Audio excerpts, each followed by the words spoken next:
Kule upande wa klabu ya Yanga mambo yako bie, mambo yamekwenda vizuri na wamekwenda kwenye hatua ya pili kwenye upande wa klabu bingwa. Hivyo kwa upande wa klabu ya Simba siku hii leo na wenyewe pia ni siku yao ambayo wanakwenda kutafuta ushindi kwa ajili ya kuelekea kwenye tunasema kwamba raundi ya pili ya ligi ya mabingwa barani Afrika. Na kama ambavyo tunafahamu kwa siku hii leo Mwalimu Hemedi Morocco ndiye ambaye atasimama kwenye bench baada ya Selemani Matola kula kadi nyekundu, hivyo hatohusika kwenye mechi ya siku ya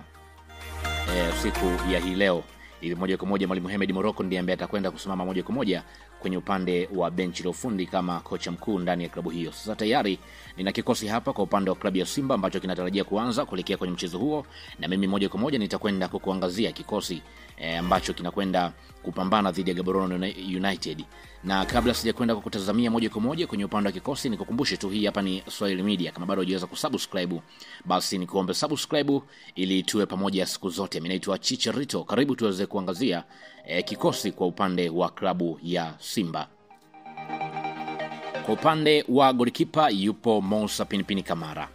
Kwa upande wa golikipa Moussa Pinpin Kamara tunafahamu ni kipa ambaye amekuwa na ujasiri zaidi hasa kwa kuokoa michomo mikali, lakini pia ni mzuri zaidi kwa kuanzisha mashambulizi.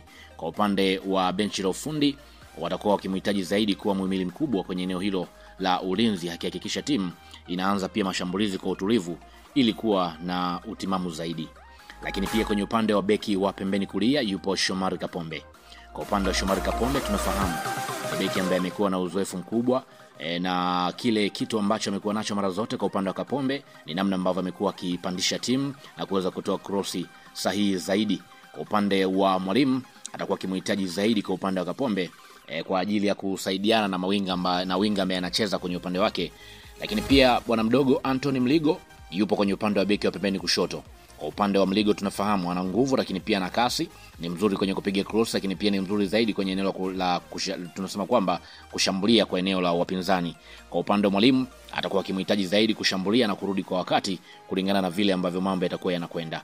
Lakini pia kwenye eneo la mabeki wa katikati Rashin Dirak moja kwa moja yupo kwenye eneo hilo. Tunafahamu kwa upande wa Rashin kwa mechi za hivi karibuni amekuwa na uwezo mzuri kutokana na namna ambavyo amekuwa anacheza kwa akili zaidi kwenye eneo la ulinzi. Kwa upande wa Mwalimu huyu ndiye ambaye anamtizama zaidi kama kiongozi kwenye eneo hilo kulingana na namna ambavyo amekuwa anacheza mara zote. Lakini pia Chamu Karabu moja kwa moja atasaidiana na Rashin Dirak. Kwa upande wa Chamu tunafahamu ana nguvu, ni mtulivu, anakaba vizuri. Kwa upande wa kocha yeye kitu kikubwa zaidi ambacho anakitaka kwa upande wa Chamu ni kumpa usalama zaidi Dirak, kwa sababu yeye amekuwa anakabia nyuma zaidi kulingana na mambo yatakavyokuwa yanakwenda. Lakini pia kwenye eneo la viungo yupo Yusuf Kagoma.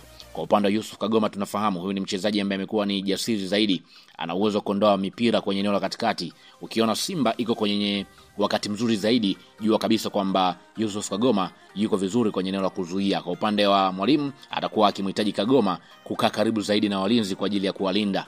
Lakini pia Nabi Kamara kwenye eneo hilo naye pia atacheza. Kwa upande wa Nabi Kamara tunafahamu ana nguvu, lakini pia ana uwezo wa kukaba mipira, lakini pia ana uwezo wa kupiga pass na pia ni mbunifu. Yeye atakuwa anaunganisha kwenye eneo la ushambuliaji na kwenye eneo la ulinzi kulingana na namna ambavyo mambo yatakuwa yanakwenda. Lakini pia Jean Charles Ahoua atakwenda kusimama moja kwa moja, yani kiungo mshambuliaji. Kwa upande wa Ahoua tunafahamu ni mbunifu, ana uwezo mzuri wa kupiga pasi, ni mchezaji ambaye anaweza kubadilisha mchezo dakika yoyote. Kwa upande wa Mwalimu atakuwa akimtizama zaidi Jean Charles Ahoua kama ndio muhimili mkubwa kwenye eneo la kiungo kulingana na vile ambavyo kwa upande wake akiwa anawahitaji wachezaji wa eneo la mbele. Lakini pia kwenye upande wa winga pembeni kulia yupo Neo Maema. Kwa upande wa Maema tunafahamu bado hawajaingia moja kwa moja ndani ya kikosi. Kwa sasa hivi tunaanza kumuona taratibu amekuwa akiingia kwenye timu, hasa kulingana na ubora wake na uimara wake mkubwa huko ambako ametoka ndani ya klabu ya Mamelodi Sundowns. Ni mmoja mchezaji ambaye anatazama zaidi kwamba anaweza akatoa kitu kwenye mchezo siku hii leo. Lakini pia Elie Mpanzu alisimama kwenye eneo la winga ya pembeni kushoto.